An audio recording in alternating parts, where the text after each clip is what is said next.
Hello everyone, welcome to my channel. Today we are going to solve an interesting problem on Debounce function. So Debounce function, it is a method or a way to execute a function when it is made sure that no further repeated events will be triggered in a given frame of time.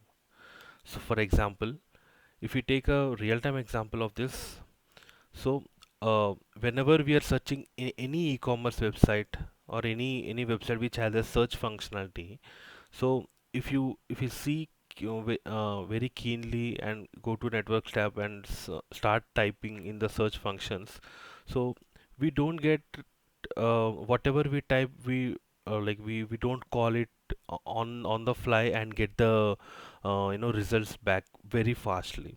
So whenever user tries to type, so it allows us to type, and whenever user stops it, then it will go and go for API call and get the data.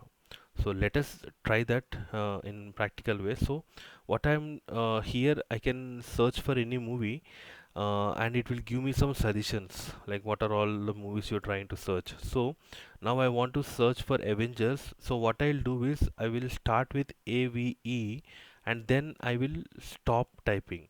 Then I will see like whether the API call is going or not. So AVE, I stopped here. So the API call went, and I got some suggestions with the name called AVE, right? And again I'm deleting the console. Now I'm again trying the rest of the words, NGERS. Now I stopped typing. Then again the API call went, and I got the suggestions here. So I'll just delete one S and stop, and it'll again go for an API call, and it'll again get the data here. So what here it is trying to do is it will make the user to finish typing and then wait for a specified window of time to see if the user is not going to type anything else or has finished typing, then make the request and return the result. So this is how we have seen here. Now we will try to implement this code, debounce code. Since this debounce concept is being used widely in all the websites wherever we have search functionality, this has become one of the important question in any interviews. So now we will try to implement debounce function. So debounce function take two params. One is a callback function.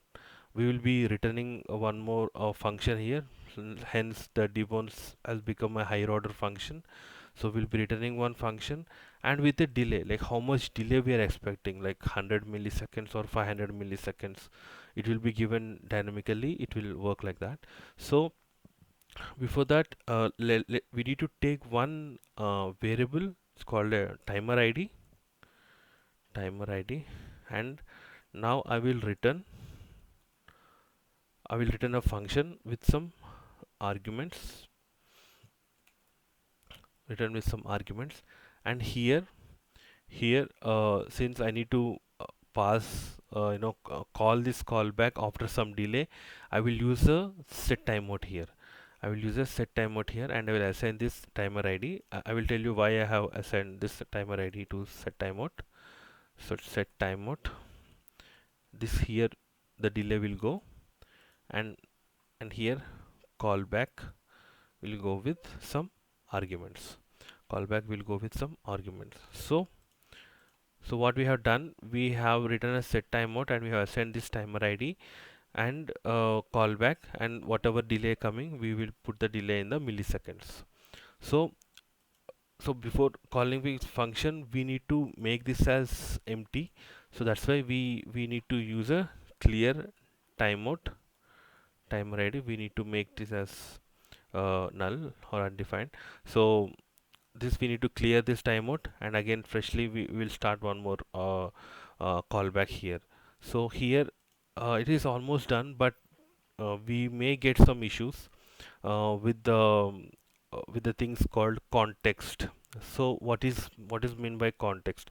So context is nothing but like whenever we are calling any function, on what context we are calling, like on all on which this we are calling, so that is called a context. So if you are calling in an object, so it will take that object as a context, right? So we here once the function is get called, we may lose the context. So we do not want to lose that context, we want to hold it.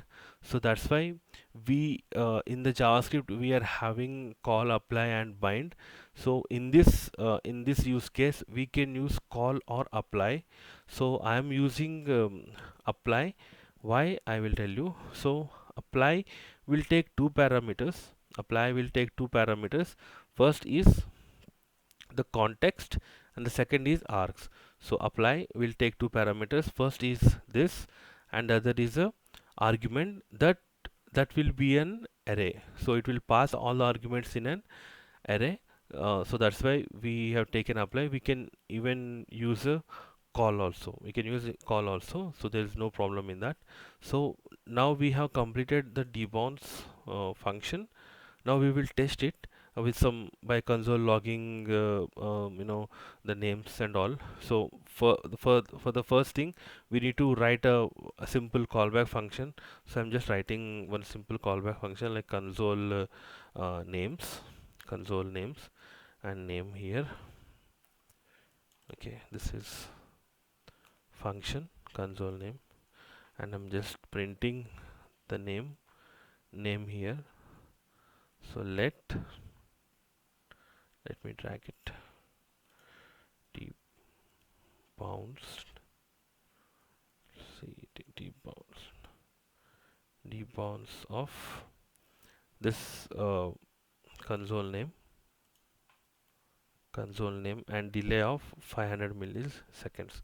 So debounce with the callback called some function console names and delay of 500. So now I will sorry debounced of I'll just pass one name JavaScript. I will save select extra and came. I'll just remove that. Okay, just I will go to the website and I will see now the JavaScript came with some delay of 500 milliseconds. It's just a simple example. In the next video I'm going to implement this type ahead component with debounce. In that it will be a real-time example. Right now we'll just concentrate on this debounce thing. In the next video I will teach you about what is a like way in the real application of this debounce thing. So now we can even call it with some context, like I have discussed earlier. We can call it in methods, sorry, in objects also. So for that I will create one object. Let animal equal to name as a uh, dog, and here get name. So I'm calling this debounce function here, debounce function and console names, and I'm calling this console names. Let me comment this one. So what I'm doing is debounce. I have taken an object with a name as dog and and a method get name debounce of console names. So when I call this animal dot get name, I'm expecting a dog here. So for this I need to call this this we need to pass the context here, this. So here if I go there, so I'm seeing a dog here. So later if you uh, change it to anything, so it will get changed. So this debounce we are calling with the context, whatever how many objects you create. So it will take that variable name and it will display that. So this is about the context. So this we can again discuss in any other video in a full stretch. For now just we will see about the debounce thing. one more time I will try to wrap it up. So we are having a debounce function which it accepts a callback and a delay. Callback is nothing but one more function.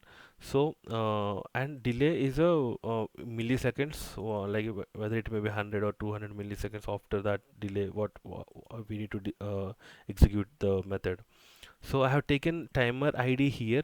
Why not inside this function? Why? Because we need to hold the timer ID value. Okay, so that's why I have taken timer ID here. Internally we are doing a closure concept here, and we are returning a function here. So debounce has become a higher order function now.